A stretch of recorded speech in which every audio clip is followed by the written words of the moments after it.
Bonjour les Pikachu.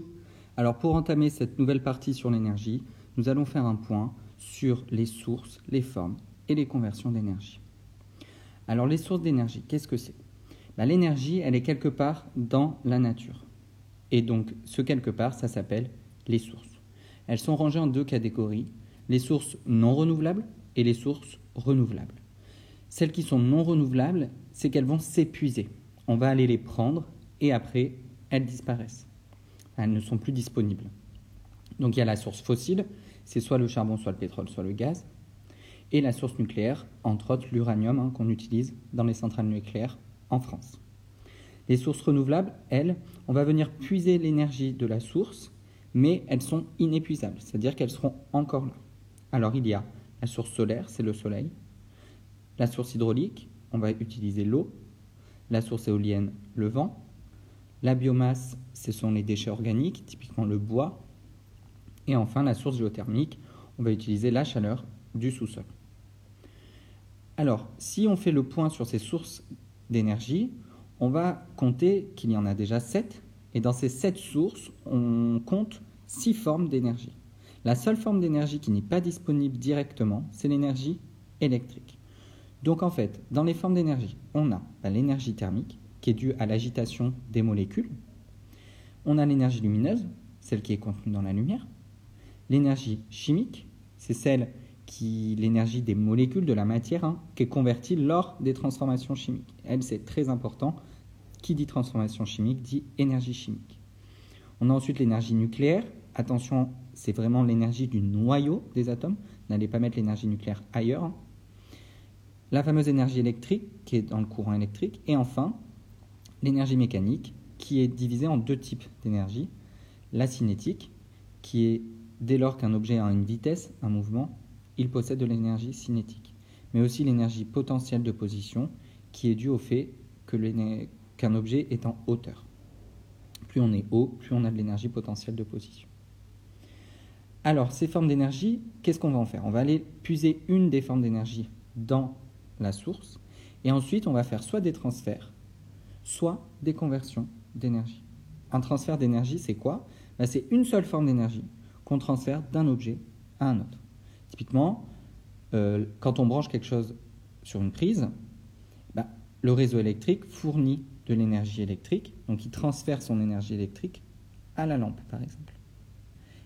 Un autre exemple, c'est une personne qui fait du vélo. L'homme utilise avec ses pieds de l'énergie mécanique qu'il transfère au vélo qui peut rouler. Alors que les conversions d'énergie, là, c'est une forme d'énergie qui est convertie en une autre forme par un objet qu'on appelle un convertisseur. Donc tous les objets qui partent d'une énergie pour en donner une autre, ça s'appelle un convertisseur. Exemple, le moteur. Le moteur, pour fonctionner, il a besoin d'énergie électrique. Cette énergie électrique, grâce au moteur, est convertie en énergie mécanique ou même cinétique. Ça permet d'avancer. Alors, comment le scientifique va faire pour modéliser ces conversions d'énergie ? Il va faire une chaîne de conversion d'énergie. Alors, la chaîne de conversion d'énergie, on va mettre la source dans un rectangle, donc par exemple l'eau, le vent, etc. Les formes d'énergie sur des flèches, et la forme d'énergie est donnée à un premier convertisseur d'énergie. Alors le convertisseur d'énergie, attention, une partie de l'énergie qu'il reçoit va être utilisée, ce qu'on appelle l'énergie utile. Et une partie de l'énergie va être perdue ou dissipée, c'est-à-dire qu'on ne va pas l'utiliser par la suite. Souvent, cette énergie perdue est perdue sous forme thermique. Donc on va faire, après le convertisseur, une forme d'énergie utile et une forme d'énergie perdue. Le second convertisseur est à côté de la flèche forme d'énergie utile, parce que c'est cette énergie qu'on utilise. Vient le deuxième convertisseur, encore une forme d'énergie utile et une forme d'énergie perdue, etc., jusqu'à obtenir l'énergie que l'on veut. Alors prenons un exemple, la chaîne de conversion d'une centrale thermique. Donc la centrale thermique, on l'a étudiée en classe. Quelle est sa chaîne de conversion ? On part du charbon et du pétrole, ou du gaz, qui nous donne de l'énergie chimique. Il donne de l'énergie chimique dans la chaudière. Dans la chaudière, il se passe une combustion.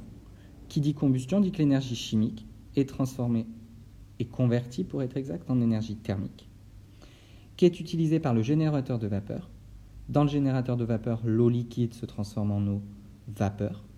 Donc l'énergie thermique est convertie en énergie mécanique, même cinétique pour être plus précis. Et cette énergie mécanique est donnée à l'ensemble turbine et alternateur et on obtient de l'énergie électrique. J'espère que là vous vous rendez compte qu'il manque les énergies perdues que je vous laisse ajouter. Pour la chaudière, c'est de l'énergie lumineuse qui est perdue, le feu. Pour le générateur de vapeur, c'est de l'énergie thermique. Et pour la turbine et l'alternateur, l'énergie perdue est aussi de l'énergie thermique. Alors je vous laisse avec un petit défi qui ressemble étrangement à celui-là. C'est la centrale nucléaire. Alors, faire la chaîne énergétique d'une centrale nucléaire à l'aide de l'image ci-dessous. Tout commence au réacteur où on a de l'uranium qui, par une réaction de fusion, va libérer beaucoup d'énergie thermique qui est donnée au générateur de vapeur.